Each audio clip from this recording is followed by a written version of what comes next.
여러분, 사진 한 장이 과연 전쟁을 멈출 수 있을까요? 수전 손택은 그녀의 책 타인의 고통에서 바로 이 질문을 던지는데요. 오늘 이 질문을 시작으로 우리가 전쟁과 고통의 이미지를 어떻게 보고 있는지 그 이면을 한번 깊숙이 들여다보겠습니다. 정말로 사진 한 장에 그런 힘이 있을까요? 역사의 흐름을 바꿀 만한 그런 힘 말이에요. 이 도발적인 질문, 이게 바로 오늘 우리가 함께 풀어갈 이야기의 가장 중요한 열쇠입니다. 처음 사진 기술이라는 게 세상에 나왔을 때 말이죠. 사람들은 꽤 순진한 희망을 가졌어요. 전쟁이 얼마나 끔찍한지 그 현실을 사진으로 똑똑히 보여주기만 하면 사람들이 마침내 폭력을 멈출 거라고 믿었던 거죠. 바로 그 대표적인 예가 작가 버지니아 울프입니다. 1938년 그녀는 스페인 내전의 참혹한 사진들을 보면 모든 사람이 똑같이 공포와 혐오감을 느끼고 전쟁에 반대하게 될 거라고 생각했어요. 이미지를 통해 전 인류가 하나가 될 수 있다는 믿음, 정말 이상적이고 아름다운 생각이죠. 하지만 수전 손택은 바로 이 지점을 날카롭게 파고듭니다. 고통스러운 이미지를 본다고 해서 모든 사람이 똑같이 느끼는 보편적인 우리라는 게 과연 존재할까 하고 말이죠. 네. 손택은 이렇게 묻는 겁니다. 버지니아 울프가 말한 그 우리가 도대체 누구냐고요. 그녀는 타인의 고통을 바라볼 때 우리 모두를 하나로 묶어주는 그런 보편적인 우리는 없다고 딱 잘라 말합니다. 이게 왜냐면요. 사진은 보는 사람의 입장에 따라 완전히 다른 이야기가 되기 때문이에요. 손택이 된 예를 한번 볼까요? 한 이스라엘인에게 팔레스타인 테러로 숨진 아이의 사진은 참을 수 없는 불의의 증거입니다. 하지만 팔레스타인인에게는 이스라엘의 폭격으로 숨진 아이의 사진이 복수를 다짐하게 하는 상징이 되죠. 결국 같은 비극을 보고도 우리의 연민은 철저하게 우리 편에게만 향하는 거예요. 손택의 이 말이 정말 핵심을 찌릅니다. 결국 사진 밑에 어떤 글이 붙느냐, 즉 맥락이 모든 걸 결정한다는 거죠. 실제로 발칸 전쟁 때 있었던 일인데요. 세르비아와 크로아티아 양쪽 모두 폭격으로 죽은 아이들의 똑같은 사진을 가져다가 선전물로 썼어요. 단지 사진 밑에 캡션만 바꿔서 이 아이가 우리의 희생자라고 주장한 거죠. 사진 그 자체는 진실을 말해주지 못했던 겁니다. 자, 그럼 이런 생각도 들어요. 애초에 사진이라는 게 객관적인 진실을 담을 수나 있는 걸까? 하고요.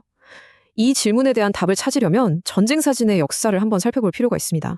여기 타임라인을 보시면 아시겠지만 사실 전쟁 사진이 순수하게 기록만 했던 시절은 거의 없다고 봐도 무방해요. 크림 전쟁 때 로저 펜트는 더 멋진 구도를 만들려고 포탄 위치를 막 옮기기도 했고요. 남북 전쟁의 알렉산더 가드너는 더 극적인 장면을 만들려고 아예 시신을 재배치했어요. 심지어 그 유명한 로버트 카파의 사진조차 지금까지도 연출이냐 아니냐 논란이 있잖아요. 그러다가 정말 역설적이게도 가장 큰 논란을 낳았던 베트남 전쟁에 와서야 비로소 사람들이 사진을 조작되지 않은 현실 그 자체로 받아들이기 시작한 겁니다. 자, 그럼 여기서 질문이 하나 생기죠. 이렇게 연출된 사진은 그럼 거짓말일까요? 전쟁의 끔찍함을 더 잘 전달하기 위해서 의도적으로 구도를 좀 바꾸는 거, 이건 어디까지 괜찮다고 봐야 할까요? 참, 진실과 거짓, 그 경계가 정말 애매하죠. 자, 지금까지는 사진을 찍는 사람에 대한 이야기를 해봤습니다. 그럼 이제 렌즈를 반대로 돌려서 그 사진을 보는 바로 우리 자신에 대해 한번 생각해 볼까요? 본다는 행위에는 과연 어떤 책임이 따를까요? 관음증 환자, 즉 바이어, 타인의 사적인 고통을 훔쳐보면서 어떤 쾌락을 느끼는 사람을 뜻하는 말이죠. 그런데 손택은 좀 불편하게도 이 단어를 바로 우리, 사진을 보는 우리 모두에게 들이밉니다. 손택의 주장은 아주 단호해요. 우리가 아무리 좋은 의도를 가졌다고 해도 결국 안전한 내 방, 내 거실 소파에 앉아서 스크린 너머로 다른 사람의 끔찍한 고통을 보고 있잖아요. 바로 그 행위 자체가 우리를 관음증 환자로 만든다는 거예요. 왜냐하면 우리는 그 고통의 연민을 느끼면서도 동시에 저건 내 일이 아니구나 하고 안도감을 느끼는 그런 모순적인 위치에 서게 되니까요. 자, 그럼 지금은 어떨까요? 정말이지 이미지가 넘쳐나는 세상이잖아요. 그런데 손택은 이제 문제가 우리가 뭘 보느냐가 아니라고 말합니다. 진짜 문제는 우리가 뭘 보지 못하게 되는가에 있다는 거죠. 베트남 전쟁 때 반전 여론을 일으켰던 그 끔찍한 사진들. 정부와 군은 그때 이미지의 힘이 얼마나 무서운지 정말 뼈저리게 느꼈어요. 그 결과가 뭐냐? 현대전은 아주 철저하게 통제된 볼거리가 되어버린 겁니다. 우리가 보는 건 무슨 비디오 게임 화면 같은 미사일 영상, 아니면 승리의 깃발을 흔드는 멋진 장면들이죠.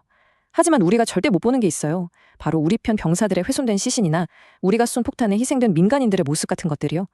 전쟁은 이렇게 깨끗하고 비현실적인 구경거리로 포장되는 겁니다. 이런 검열은 아주 교묘한 방식으로 이루어지기도 해요. 바로 좋은 취향이라는 이름으로요. 9.1 테러 때 세계 무역센터에서 사람들이 뛰어내리는 끔찍한 사진들이 있었죠. 대부분 언론에서 좋은 취향이 아니다라는 이유로 내보내지 않았어요. 근데 손택은 여기서 또 질문을 던지는 거죠. 그게 과연 우리를 위한 배려였을까요? 아니면 국민들의 트라우마나 분노 같은 감정을 관리하고 통제하려는 의도는 아니었을까요? 결국 수전 선택이 우리에게 남긴 질문은 바로 이겁니다. 이렇게 수많은 이미지가 우리 눈앞에 쏟아지는 시대에 진짜로 본다는 건 도대체 무슨 의미일까요?